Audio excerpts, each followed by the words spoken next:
Assalamualaikum warahmatullahi wabarakatuh. Perkenalkan, saya Lulu Septiani Iftinan. Di sini saya akan menjelaskan tutorial pembuatan laporan keuangan pada perusahaan jasa menggunakan Microsoft Excel. Di sini saya menggunakan perusahaan yang bernama Harzati Salon yang terletak pada Jalan Rinjani nomor 5 Pemalang dan bulannya menggunakan bulan September dan tahun 2022. Jadi untuk pembuatan kolom bulan ini kita bisa klik data di bagian data validation. Di sini kita di bagian allow klik list dan di bagian search kita ketik dari bulan Januari sampai bulan Desember secara manual ya teman-teman dan kita klik OK. Jadi di menu utama ini kita mencatat nama-nama transaksi dari daftar akun hingga jurnal kembali. Selanjutnya ada daftar akun. Jadi di bagian daftar akun ini kita disuruh membuat kolom seperti ini teman-teman, yang bernama tombol navigation. Di sini ada menu utama, previews, dan next. Jadi untuk pembuatan menu utamanya ini kita bisa klik insert. Di bagian shapes, kita bisa pilih template sesuai yang kita inginkan. Di sini saya memilih ini. Dan lalu kita bisa edit hyperlink. Di bagian hyperlink ini kita bisa klik menu utama, lalu OK. Dan untuk previews dan next-nya juga sama ya teman-teman, seperti yang tadi menu utama. Untuk previews kita tetap memilih di bagian menu utama, dikarenakan previews itu menandakan di halaman sebelumnya. Lalu untuk next, yaitu halaman selanjutnya, kita bisa klik neraca awal. Nah, di sini tampilannya nanti seperti ini. Lalu di bagian daftar akun ini, selanjutnya kita membuat kolom nomor akun dan nama akun. Jadi di nomor akun dan kolom akun nama akun ini kita membuatnya dengan cara ketik manual dari nomor akun dan nama akun. Jadi dari bagian kas sampai beban lain-lain kita ketik secara manual ya teman-teman. Selanjutnya ada neraca awal. Untuk neraca awal juga sama, kita membuat tombol navigation seperti pada halaman sebelumnya. Di sini ada Harzati Salon, neraca awal untuk periodenya pada tanggal 1 September tahun 2022. Di sini menggunakan rumus seperti ini sama dengan periode. Lalu kita klik enter dan kolom tabelnya kita membuat nomor akun, nama akun, saldo awal, ada debit dan kredit.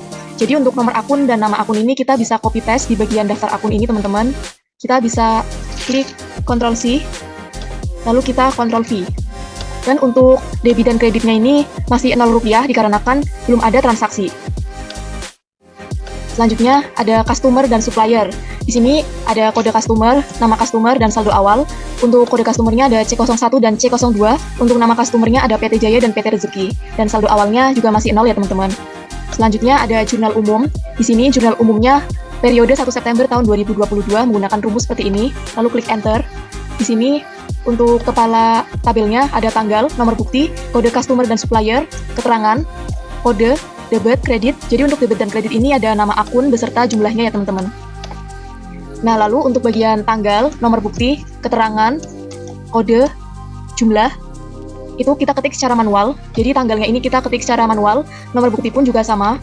Lalu untuk kode customer dan supplier, kita bisa membuatnya di bagian data validation. Di bagian allow kita klik bagian list, dan search kita ketik secara manual dari C1, C2, dan S01, kita klik OK. Dan lalu tampilannya seperti ini, kita bisa klik sesuai dengan transaksi. Lalu keterangannya kita bisa ketik manual juga, untuk kodenya pun juga menyesuaikan, dan nama akunnya kita menggunakan rumus sama dengan lookup, jurnal umum, dan daftar akun seperti ini. Lalu untuk jumlahnya kita bisa ketik secara manual juga. Lalu untuk di bagian kredit juga sama, menggunakan rumus sama dengan lookup, jurnal umum, titik koma, daftar akun, kita klik enter. Dan untuk ke bawahnya kita juga bisa di drag ke bawah. Dan untuk totalnya kita menggunakan rumus sum. Jadi ditambahin dari atas ke bawah ya teman-teman, dari jumlah debit dan di kredit. Untuk jumlahnya ini balance, yaitu senilai Rp487.050.000. Selanjutnya ada buku besar. Buku besar di sini kita menggunakan periode 1 September tahun 2022 dengan rumus seperti ini. Kita klik enter. Dan yang pertama ada kode akun. Di bagian kode akun kita menggunakan kode akun 1101 dan di sini ada pilihannya. Kita sama membuatnya dengan cara di bagian data validation. Di bagian list kita ketik di bagian search-nya ketik kode akunnya secara manual, lalu kita klik OK. Jadi tampilannya seperti ini, bisa dipilih menyesuaikan dengan nama akunnya. Untuk nama akunnya di sini menggunakan nama akun kas dengan rumus sama dengan lookup. Kita bisa lihat di bagian daftar akun. Lalu untuk saldo awalnya masih 0, tapi di sini ada rumus sama dengan IF seperti ini. Dan untuk saldo akhirnya yaitu Rp108.900.000. Kita bisa lihat di bagian total saldo akhirnya. Lalu di bagian tanggalnya itu kita menggunakan rumus sama dengan IF E15 dari jurnal umum. Lalu untuk nomor buktinya juga sama dengan IF. Kita bisa lihat di bagian jurnal umum juga. Dan untuk uraian transaksinya ada saldo awal. Selanjutnya ada penerimaan uang untuk investasi usaha. Kita bisa menggunakan rumus sama dengan IF jurnal umum juga seperti ini. Dan untuk di bagian debit juga sama menggunakan rumus sama dengan IF. Di bagian kredit menggunakan rumus seperti ini. Lalu untuk di bagian saldo juga menggunakan rumus seperti ini. Lalu di bagian total kita menggunakan rumus sum. Selanjutnya ada buku besar pembantu piutang. Di sini ada kode customer-nya C01. Kita seperti biasa menggunakan data validation. Kita bisa klik di bagian allow bagian list, dan search-nya kita bisa ketik secara manual C01 dan C02. Untuk nama customer-nya ada PT Jaya. Di sini menggunakan rumus sama dengan lookup, ada customer dan supplier. Kita bisa klik enter. Dan untuk kode akunnya 1102 dan saldo akhirnya yaitu Rp4.500.000. Lalu di sini ada tanggal. Untuk tanggalnya menggunakan rumus sama dengan IF jurnal umum B11. Dan untuk uraian transaksinya ada saldo awal. Lalu untuk pengiriman faktur nomor 011 kepada PT Jaya ada rumus seperti ini sama dengan IF jurnal umum. Dan untuk di bagian debit, kita menggunakan rumus sama dengan lookup customer supplier untuk debit yang bagian uraian transaksi saldo awal. Dan untuk yang ke bawah, yang di drag ke bawah, kita menggunakan rumus sama dengan IF jurnal umum. Lalu di bagian kredit juga sama menggunakan rumus sama dengan IF jurnal umum. Dan di bagian saldo debit kita menggunakan rumus sum ya, yaitu bisa ditambahkan, dijumlahkan dari hasilnya. Selanjutnya ada buku besar pembantu utang. Di sini menggunakan periode 1 September tahun 2022 dengan rumus seperti yang ada pada slide sebelumnya. Lalu klik enter. Di sini ada kode suppliernya. Seperti biasa kita bisa klik data validation. Di bagian allow kita pilih list. Dan di bagian search kita ketik secara manual lalu klik OK. Untuk nama suppliernya ada Tokonia dengan rumus sebagai berikut. Lalu untuk tanggalnya kita bisa menggunakan rumus sama dengan IF jurnal umum. Untuk nomor bukti transaksinya juga sama dengan IF jurnal umum. Dan untuk uraian transaksinya menggunakan rumus seperti ini juga. Baik di debit sama di kredit juga sama ya. Kita selalu kopas dari jurnal umum teman-teman. Selanjutnya untuk total kita menggunakan rumus sum. Selanjutnya ada neraca saldo. Yang pertama kita bisa membuat cek saldo seimbang. Cek saldonya yaitu saldo seimbang menggunakan rumus sama dengan IF saldo seimbang, titik koma saldo tidak seimbang, kita klik OK. Dan di sini menggunakan periode 31 September tahun 2022 menggunakan rumus seperti ini. Lalu untuk kepala tabelnya kita diberi nama kode akun, nama akun, debit dan kredit. Jadi untuk kode akun dan nama akunnya kita kopas dari daftar akun ya teman-teman. Lalu untuk debitnya kita ada rumus seperti ini sama dengan IF lookup neraca awal, lalu jurnal umum, kita klik OK. Dan untuk di kreditnya kita bisa menggunakan rumus sama dengan IF lookup neraca awal dan jurnal umum juga seperti ini. Lalu untuk totalnya kita menggunakan rumus sum ya teman-teman. Di sini totalnya sama yaitu Rp235.500.000. Selanjutnya ada neraca saldo setelah penyesuaian. Di sini ada cek saldo yaitu menggunakan saldo seimbang dengan rumus seperti ini. Lalu klik enter. Di sini periodenya juga menggunakan tanggal 31 September tahun 2022 menggunakan rumus seperti ini, seperti rumus pada periode sebelumnya. Untuk kode akun dan nama akun, kita bisa copy paste pada bagian daftar akun ya teman-teman. Lalu untuk debitnya juga sama, kita menggunakan rumus IF lookup neraca awal plus sum if jurnal umum. Lalu kita klik enter dan kita juga bisa di drag ke bawah seperti ini teman-teman. Dan untuk kreditnya pun juga menggunakan rumus sama dengan IF lookup neraca awal plus sum if jurnal umum seperti ini. Kita klik enter. Lalu untuk totalnya juga sama menggunakan rumus sum baik di debit maupun di kredit. Lalu selanjutnya ada laporan laba rugi. Jadi di bagian laporan laba rugi ini ada periode 31 September tahun 2022. Jadi di sini menggunakan rumus seperti ini. Lalu di bagian kodenya kita menggunakannya dengan data validation. Di bagian data validation kita klik allow di bagian list. Lalu search-nya kita bisa copy paste dari nomor akun ini ya teman-teman. Nomor akun di bagian daftar akun. Lalu kita bisa klik OK. Nah di sini tampilannya muncul seperti ini. Kita bisa memilih sesuai dengan nama akunnya. Di sini 4101 yaitu bernama pendapatan jasa. Untuk pendapatan jasa kita menggunakan rumus sama dengan lookup daftar akun seperti ini. Dan untuk kreditnya, untuk debitnya ada Rp69.500.000 menggunakan rumus sama dengan IF dan dikurangi lookup seperti ini. Lalu untuk total pendapatan bersihnya di bagian kredit, jumlahnya Rp69.500.000. Jadi total pendapatan bersih dari pendapatan jasa tersebut ya teman-teman. Kita bisa menggunakan rumus sum dari penjumlahan ini, lalu kita bisa klik enter.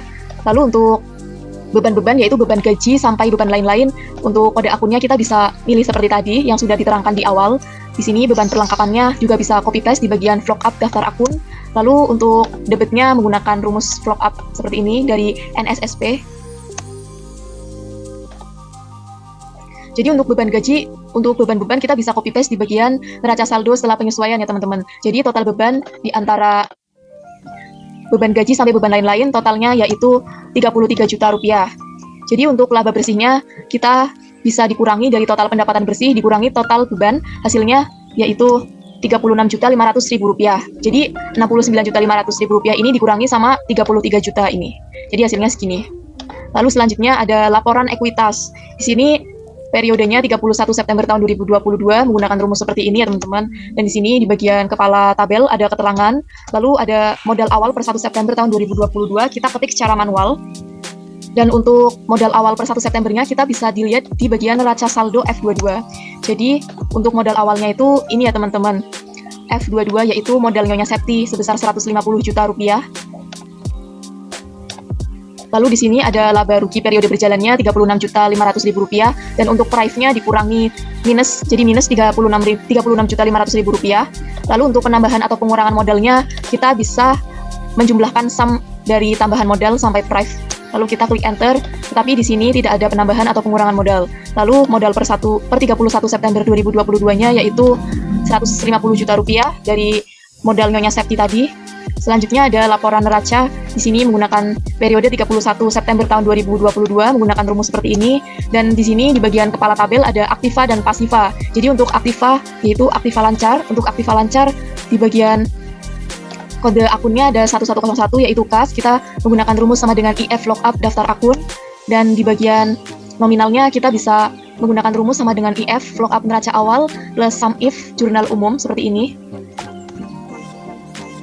Lalu ke bawahnya juga menyesuaikan sesuai dengan transaksi dari berbagai nama akun ya teman-teman. Lalu untuk total aktiva lancarnya ini kita bisa dijumlahkan dari kas sampai asuransi dibayar di muka menggunakan rumus sum. Lalu selanjutnya untuk peralatan salon, untuk di bagian aktiva tetap menggunakan rumus sama dengan IF lookup daftar akun seperti ini. Lalu untuk nominalnya dengan rumus seperti ini. Lalu untuk akumulasi penyusutan peralatan salonnya kita minus 1 juta dan total aktiva tetapnya ada Rp30 juta. Kita bisa menggunakan rumus sum. Di sini total aktivanya ada Rp166 juta. Kita bisa menggunakan rumus sum dari hasil total aktiva lancar tambah total aktiva tetap. Hasilnya segini. Lalu selanjutnya ada pasiva. Di sini ada pasiva hutang lancar. Untuk yang pertama ada utang usaha. Pada bagian utang usaha kita menggunakan rumus seperti ini sama dengan IF lookup neraca awal plus sum if jurnal umum. Lalu selanjutnya ada total hutang lancar. Total hutang lancarnya yaitu dari total utang usaha. Lalu untuk hutang jangka panjangnya kita 0. Lalu untuk modal Nyonya Septi ada 150 juta dengan rumus sama dengan IF lookup neraca awal plus sum if jurnal umum. Lalu kita bisa klik enter. Lalu untuk total modalnya kita menggunakan rumus sum. Untuk total modalnya Rp150 juta. Lalu untuk total pasifanya, yaitu penjumlahan dari total hutang lancar, ditambah total hutang jangka panjang, dan ditambah total modal. Jadi hasilnya antara aktiva dan pasiva sama-sama Rp166 juta. Untuk totalnya selalu menggunakan rumus sum ya teman-teman. Selanjutnya ada neraca saldo setelah penutup. Di sini kode akun dan nama akunnya sesuai dengan slide sebelumnya tadi. Kita bisa copy paste di bagian daftar akun. Lalu untuk debitnya kita menggunakan rumus seperti ini sama dengan IF lookup neraca awal plus sum if jurnal umum. Lalu untuk ke bawahnya kita bisa menyesuaikan, bisa kita drag. Lalu untuk di bagian kredit kita menggunakan rumus seperti ini sama dengan IF lookup neraca awal plus sum if jurnal umum. Lalu untuk ke bawahnya bisa menyesuaikan. Lalu untuk bagian totalnya menggunakan rumus sum. Lalu yang terakhir ada jurnal pembalik. Di sini menggunakan periode 31 September tahun 2022 dan menggunakan rumus seperti ini ya teman-teman, periode dan menu utama. Lalu kita klik enter. Lalu untuk kepala kolomnya di sini ada tanggal, nomor akun, nama akun, debit dan kredit. Dan pada penulisan tanggal, nomor akun, nama akun, debit dan kredit, saya menulisnya dengan cara manual, ketik manual. Dan pada bagian nomor akun dan nama akun, kita juga bisa copy paste di jurnal umum pada bagian penyesuaian. Dan untuk transaksi debit dan kreditnya juga menyesuaikan. Lalu di bagian total, menggunakan rumus sum seperti ini, dijumlahkan. Sekian penjelasan tutorial pembuatan laporan keuangan dari saya. Mohon maaf apabila ada ketidaksesuaian dalam penyampaian. Terima kasih. Wassalamualaikum warahmatullahi wabarakatuh. Damn.